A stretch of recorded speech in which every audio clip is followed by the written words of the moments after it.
আমাৰ কচনা নামঘৰত কৰ্ণৱতী ভকতৰ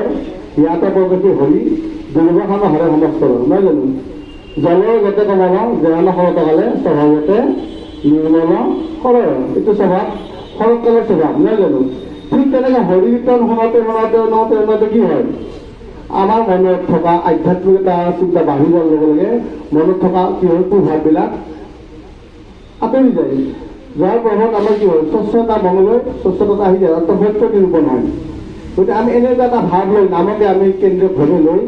নাম গাব লাগিব কাৰণ নামৰ ধ্বনিৰে কাৰণ আজি মানুহে বিশ্লেষণ কৰি চাওক আমি এটা কথা কৈ আছোঁ মোবাইলত আমেৰিকা ধৰ্ম বুলি কৈছে তাৰমানে শব্দই ক্ৰিয়া কৰিছে নহয় জানো শব্দই আমাৰ বায়ুতকৈ গতিবেগত বাঢ়ি আছে গতিকে এই শব্দ আমি শ্বাস প্ৰশ্বাসত যদি লৈ আছোঁ বয়াটো তেতিয়া আমাৰ মনবিলাক কুলিত হ'বলৈ নাই নিশ্চয় হ'ব গতিকে আমি সেইকাৰণে ভাল বাতাবৰণৰ সৃষ্টি কৰাৰ কাৰণে এটি চিন্তা ভাৱনা কৰি আমি নাম সময় এই অনুষ্ঠান পাতিবলৈ আয়োজন কৰিছোঁ আৰু গুৰুজনসকলৰ মহাবিশ্বমত শংকৰ গুৰুজনৰ লগতে মাধৱ পুৰুষ হৰিদেৱ বা ৰামেন্দ্ৰদেৱ বা অন্যান্য আমাৰ আধ্যাত্মিক গুৰুসকলৰ যি চিন্তা চৰ্চা সেই চিন্তা চৰ্চা তেওঁলোকৰ সাহিত্য তেওঁলোকৰ সংস্কাৰ তেওঁলোকৰ গৱেষণামূলক চিন্তা ধাৰণাবিলাক আমি সেই আদৰ্শগত হৈ আমি কি কৰিছোঁ আমি এই নামভাগ পাতিবলৈ যাতে যুৱ প্ৰজন্মই আগন্তুক আহি থকা যুৱ প্ৰজন্মই এই নামখিনিৰ কথা যে নাম কি বস্তু আমাৰ শংকৰ মহাপুৰুষ গুৰুজনা কি দামোদৰদেৱ ভূ সিদিনা আমি অসম সাহিত্য মহাসভাৰ গুৱাহাটী জিলাৰ তৰফৰ পৰা আন্তৰ্জাতিক নাৰী দিৱসত আমি সতী ৰাধিকা স্মাৰক বঁটা দিছিলোঁ আৰু এই ক্ষেত্ৰত সবল মানে নেতৃত্ব কৰিছিল আমাৰ জিলা সত্ৰ মহাসভাৰ সম্পাদক কমল গছ নহ'লে আমাৰ প্ৰদূষণ বাঢ়িব গতিকে আমি গছ ৰোৱাৰ এটা আমি পৰিকল্পনা লৈছোঁ যাতে আমি বিভিন্ন জেগাত গছ ৰুই পৰিৱেশ নিগাকৰণ সেউজীয়াকৰণ কৰিবৰ কাৰণে আমি যত্ন লৈছোঁ ৰাতিপুৱা 9 বজাত বন্তি প্ৰজ্বলন 9:15 বজাত ধৰ্মধ্বজা উত্তোলন 9:30 বজাত সামূহিক প্ৰাৰ্থনা আৰু 9:45 সাংস্কৃতিক মঞ্চ উন্মোচন আদৰণি ভাষণ 10টা বজাত এনেকৈ আমি কাৰ্যসূচী বনাইছোঁ 10:40 মুখ্য অতিথি আদৰণি সম্বোধনা আমাৰ মুখ্য অতিথি হিচাপে আমাৰ অসমৰ মাননীয় মুখ্য অতিথি সন্মানীয় আমাৰ মুখ্যমন্ত্ৰী মহোদয় ডক্টৰ হিমন্ত বিশ্ব শৰ্মা আমাক আৰু এটা কথা কৈছোঁ যদি কিবা কাৰণত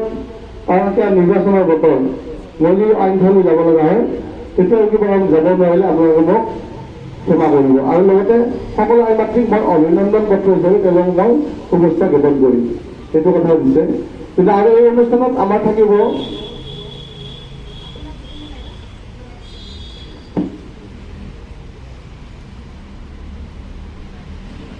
আমাৰ স্থানীয় বিধায়ক ৰমেন্দ্ৰ কলিতা লগতে থাকিব কেবিনেট মন্ত্ৰী পীযুষ হাজৰিকা আৰু জয়ন্ত মল্ল বৰুৱা আমি যোৱাকালি জয়ন্ত মল্ল লগ কৰিছিলোঁ আজি পীযুষ হাজৰিকাক লগ কৰিছোঁ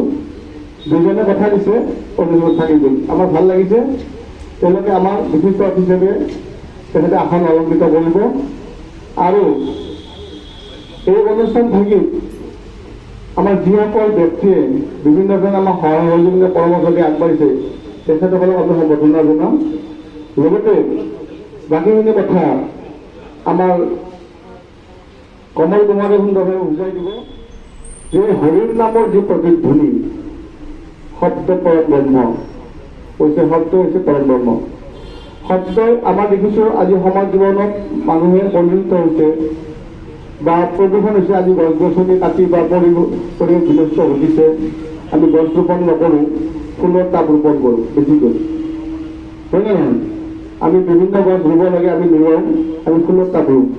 জলকীয়া পুলি এটা ঘৰত নোৰোওঁ কিন্তু ফুলৰ টাবত আমি গুৰুত্ব দিছোঁ সেইটো দৰকাৰ কিন্তু তাৰ আগত আমাৰ যি বায়ুমণ্ডলৰ যিটো অক্সিজেন গেছ বা তাক আহৰণ কৰা যিটো শক্তি আমি যি বিভিন্ন গছো ৰুব লাগে সেইটো আমি চিন্তিত কৰিব লাগিব যিমান পাৰোঁ বিভিন্ন পৰিৱেশৰ মাজেৰে আমি সমাজ জীৱনত আগবাঢ়িবলৈ যাওঁতে আমাৰ মনত আধ্যাত্মিক চিন্তাধাৰা মানে প্ৰবাহিত হ'ব লাগিব আধ্যাত্মিক চিন্তা মানে চিন্তাধাৰা চৰ্চাই কি হয় মানুহক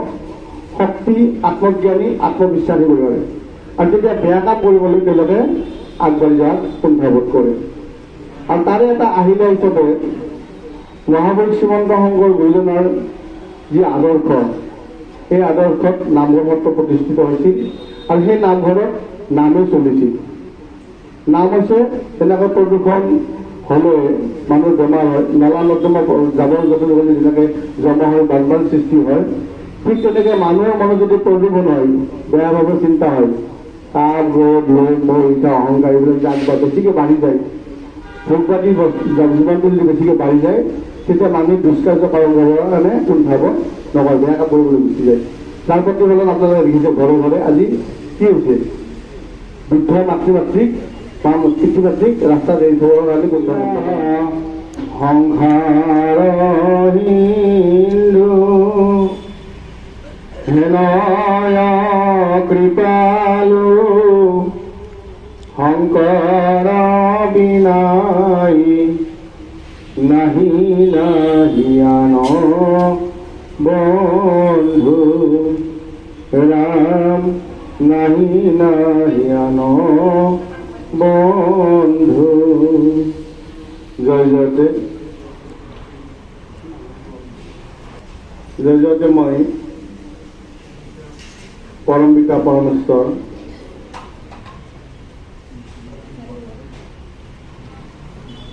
শ্ৰী ৰাতুল চৰণত প্ৰণিপাত জনাই জগতগুৰু শ্ৰীমন্ত শংকৰদেৱৰ অনুগামেৰে অনুষ্ঠিত হোৱা বিভিন্ন গুৰুসকলৰ শ্ৰীচৰণত মই শতকোটি প্ৰণিপাত জনাইছোঁ। আৰু আজি এই সংবাদ মেলত বৰিষ্ঠ সূৰ্য ৰাজা সত্ৰৰ সভাপতি সন্মানীয় থানেশ্বৰ মালাকাৰ, সম্পাদক নিপুণ কুমাৰ মেধি, কাৰ্যবাহী সম্পাদক কমল কুমাৰ, কাৰ্যালয় সম্পাদক ডিম্পু ভৰালী আৰু এই নামসমূহৰ লগত সম্বন্ধিত ৰাখি আমি যিখিনি অনুষ্ঠানত এখন কমিটি কৰিছিলোঁ, সেই কমিটিৰো সভাপতি আমাৰ মাজত উপস্থিত নাই। বিভিন্ন ৰাজকাৰ্যৰ ক্ষেত্ৰত তেখেতে বিভিন্ন মিটিঙত যাব লগা হোৱাৰ কাৰণে আজি উপস্থিত হ'ব কাৰণে তেখেতকো মই জনাব